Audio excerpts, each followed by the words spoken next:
Hello, my name is David. This is the picture I took at Lackland Air Force Base after joining the Air Force shortly after high school. Let's go back and take a look at that day. This picture was taken at Cherry Hill Skate Park in New Jersey, one day before I boarded the airplane to go to my first assignment at Sembach Air Base in Germany. I still think of this picture as memorializing the last day that my carefree life and the familiarity of the hometown was to melt away, and my new life as a single young airman living overseas was to begin. Military induction starts with basic training, which in my case was at Lackland Air Force Base in San Antonio, Texas. For many weeks I was homesick, sleep deprived, and also very excited about the new opportunities that were about to begin.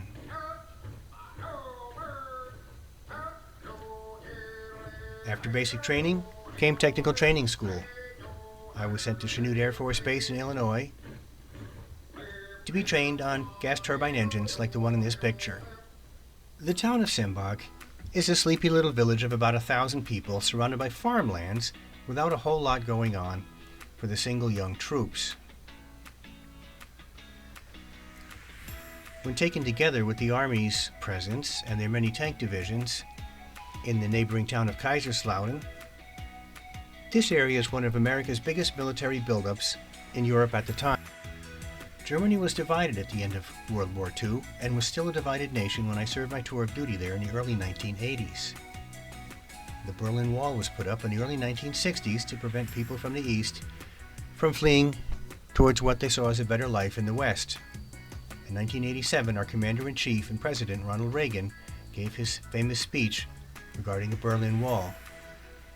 There is one sign the Soviets can make that would be unmistakable, that would advance dramatically the cause of freedom and peace. Mr. Gorbachev, open this gate. Mr. Gorbachev, tear down this wall. Within 2 years of President Reagan's speech, the gates were opened, the Berlin Wall was torn down, and the once divided Germany was reunified. The main parts of Sembach Air Base were the housing unit and the flight line.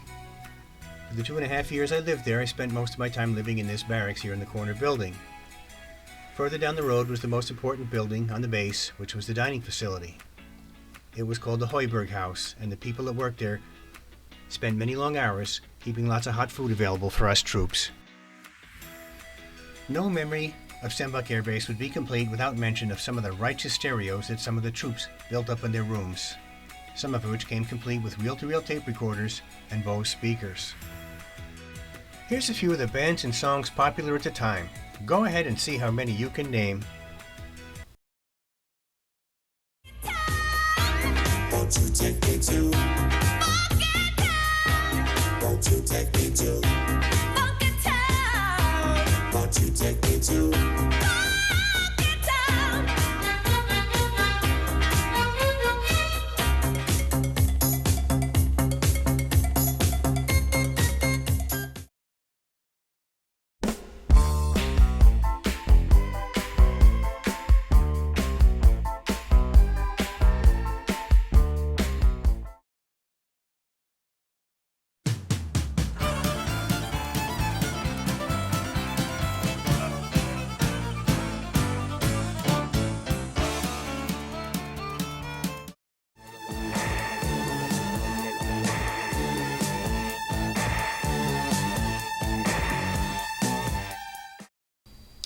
This is the other half of the base, the flight line, the reason that we were all there, to keep our aircraft in the air.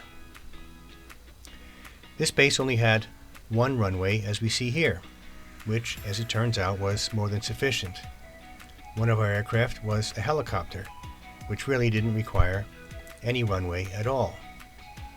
The other aircraft was the OV-10 Bronco, which was a twin turboprop machine which could take off and land in short distances and operate from unimproved runways.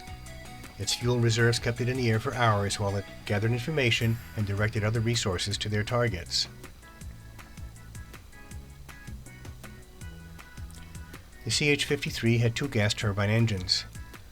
It probably was not the fastest aircraft in the world, however, it had many useful purposes in the European theater at that time.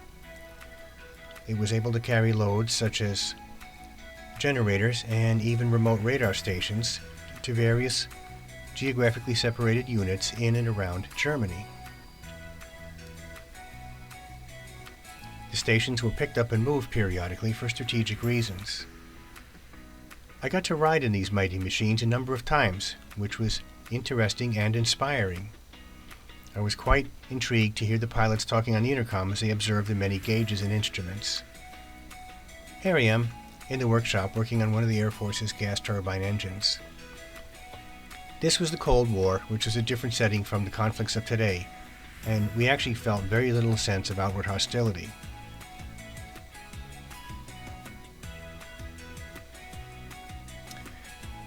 Based on the inspiration from the flights I took with the Air Force, this is the Aero Club at Ramstein Air Base, where I took my first flying lesson ever in this Cessna 152 training aircraft. It was humble by any measure, but it did lead to a natural curiosity and a career in aviation further on.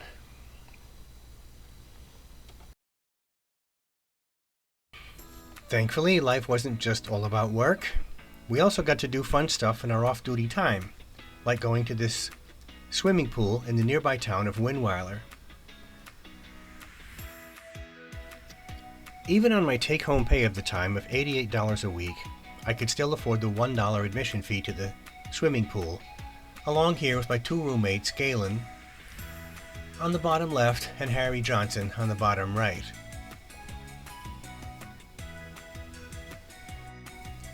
The Winnweiler swimming pool is also where an important moment in my tour took place when I met a local girl named Diane, who in German pronounced her name Diana. She did babysitting for the local Air Force families, and it was a happy moment for me when I realized that she was also fluent in English. We dated for the remainder of my tour until I received orders to rotate back to the States. I often took the train out of Enkenbach Station to go visit her in the town where she was going to college. Sembach is also where I met Bill Steitzer. We met because, like myself, Bill was getting into the sport of hang gliding. So Bill and I, along with our buddy Chris Buckowitz on the left-hand side of this picture, piled into Chris's Volkswagen van and went to Bavaria to take hang gliding lessons with our instructors Axel and Josef.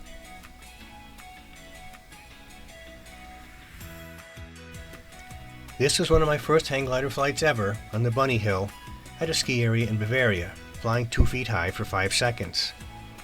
At the end of the week, we had all earned our German beginner hang gliding licenses, which I thought was a more unique collectible to take home than the standard Bierstein or cuckoo clock. In time, I bought my own hang glider and launched it from places like Steckweiler here, about 20 minutes from the base. Bill also bought his own glider, advanced his skills beyond the Bunny Hill, and he's seen here launching from Steckweiler. Our equipment was crude by today's standards, but it's what was available at the time. Bill and I got out and flew as often as we could. It was through hang gliding that I also met Ron Pomrenning, who is originally from the Seattle, Washington area. Hang gliding is somewhat like scuba diving in that it uses a buddy system where pilots help each other check out each other's equipment and make safe launches in windy conditions.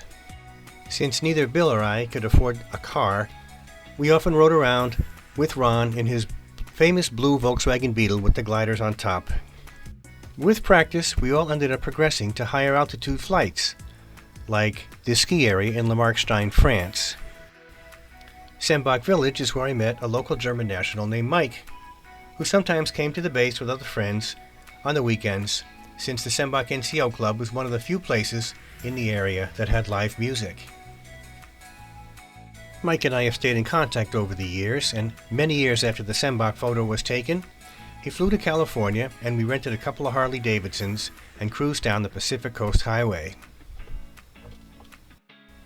Here's a goofy picture of Mike's wife and I sitting on his bike.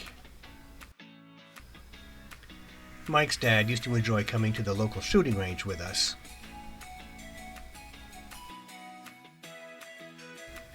During my stay at Sembach, I also got to take a short vacation in England just about the time of the royal wedding. I got to see collectible cars there, such as this Jaguar and this classic MG.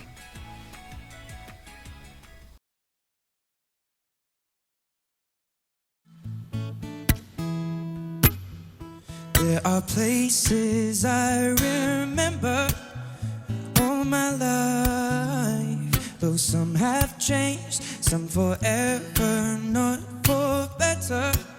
Some have gone and some remain. All these places have their moments with lovers and friends I still can recall. Some are dead and some are living. But in my life, I've loved them all. But of all these friends and lovers, there is no one compares with you. And these memories lose their meaning when I think of love as something new. Though I know I'll never lose affection for people and things that went before. I know I will often stop and think about them, but in my life I love you more.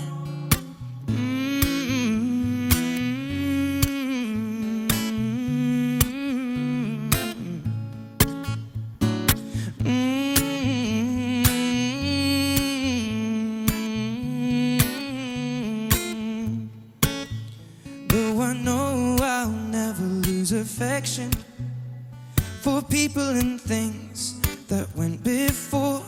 I know I will often stop and think about them, but in my life I love you more.